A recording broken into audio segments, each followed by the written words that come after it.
Hey there, fellow Saguto golfers. Tom Saguto here with your weekly e-tip. And this one is about buzzwords and how they're ruining your golf game. What are buzzwords? Okay, buzzwords are things that you hear about all the time in your golf magazines, YouTube videos. They're common golf catchphrases that you hear people say all the time when they have a bad shot. Here are some common ones I'm going to talk about today. 1, I swung over it, I came over the top. 2, I picked my head up. 3, oh, my club face was closed, or my club face did whatever. Alright, so a buzzword can cause a problem for your golf game in the sense that you misdiagnose your actual flaw. I see tons of golfers on the range talking to themselves and misusing the language of which they're diagnosing their golf swing. They do not properly diagnose their flaws, and as a result, they continue to suffer at golf. Now, me as your swing doctor, we have to look at the actual symptoms and the causes of the problem, and we diagnose it from there. But most people just attribute it to a buzzword. If you had a doctor that didn't know how to fix your swing problem, or you didn't know how to diagnose yourself, you're going to continue to suffer. So let's get into some common buzzwords and how they could be hurting your golf game, because you might use them a lot. Let's start with over the top. Many of us have heard this one. I came over it, I swung over it, I hit a big slice, or the ball was pulled and sliced, or was pushed and sliced. Over the top is a condition where the club in the downswing, this is the downswing, the club head in the downswing shifts over out this way. Conversely, the golfer, because the club head is shifted out this way, will swing across their body, and usually they look like this, swinging across their body to put a tremendous amount of slice spin on the ball. Well, that is what over top is. There are people who actually do swing over the top, and I'm not discounting that. You could be properly diagnosing this. However, I see plenty of golfers swinging on the proper downswing path like this, and they say they're swinging over the top. This is a problem for a lot of reasons. One, it's not over the top. You're actually swinging down, starting your downswing the proper way. What happens a lot of times is a golfer will start the downswing properly, but then something happens where they get active with either the arms or they start spinning with their lower body, and the club gets shifted over this way at the lower part of the swing. It's not over the top, but rather it's actually over the bottom of the swing arc. The bottom of the swing is down here. You have to go about fixing over the top differently than you would go about fixing something over the bottom of the swing arc. So I tell a person in that situation, hey, look, you're not over the top, but however, we could keep your club from traveling over the bottom if we just kept the club head traveling this way longer.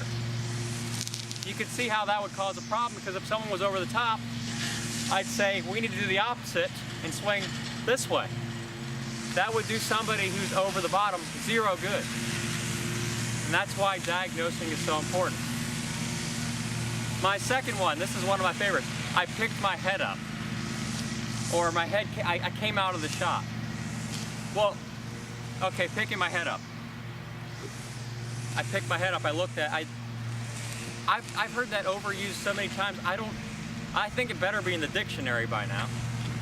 But what happens when somebody picks their head up? Sure, you may have actually picked your head up, but that's just a symptom of the root problem. And the root problem of somebody picking their head up is usually either swinging entirely with the arms or not turning their shoulders properly.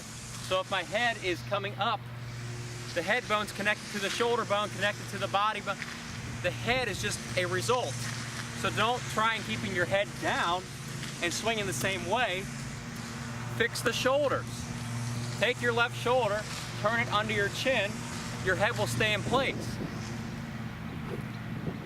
And allow your body to turn. If I focus on just keeping my head still I will continue to suffer from the flaw of swinging with just my arms and hands and using zero body. Lastly, one of my favorites as well, somebody hits a big old hook into the woods and they say, my club face was closed. First of all, what's a hook? A hook is a ball that either starts right and beelines left over your target, or secondly, it starts left and beelines left, curving left, aggressively. Club face only dictates the start direction of the golf ball. So if somebody is hooking the golf ball, the club face is only important in which the direction of the ball starts. So if you hit a pull shot, it starts left, your club face is closed. If you hit a push shot where it starts right, your club face is open. If you hit a ball that starts straight, your club face is square. The only way you can hook the ball is if you swing two in to out related to your target line. In to out. Two in to out here. So swinging two out to this way. That puts necessary hook spin on it to curve the ball. So if I'm going into a hook shot saying my club face was closed and I need to open it, I could be making me hit pushes, for example. Because the golfer so all of a sudden is swinging all the way out to the right, and their club face is now all of a sudden pointing to the right, and the path and the club face are equal to each other, so I'm gonna hit a big old push. When in reality, all I have to do is eliminate the amount of in to out path that I have. So let's get into diagnosing our games better so that you can continue to better play this game and fix your golf swing when the instructor's not around watching you. A better diagnosis will treat you with a happy solution. The Tom Saguto here, PGA member, founder of SagutoGolf here at Litchfield Country Club with your weekly e-tip. Go out there, I'll see you on the range, have a fantastic week, make some birdies, we got some beautiful weather ahead of us, and I'll see you next week. Thank you.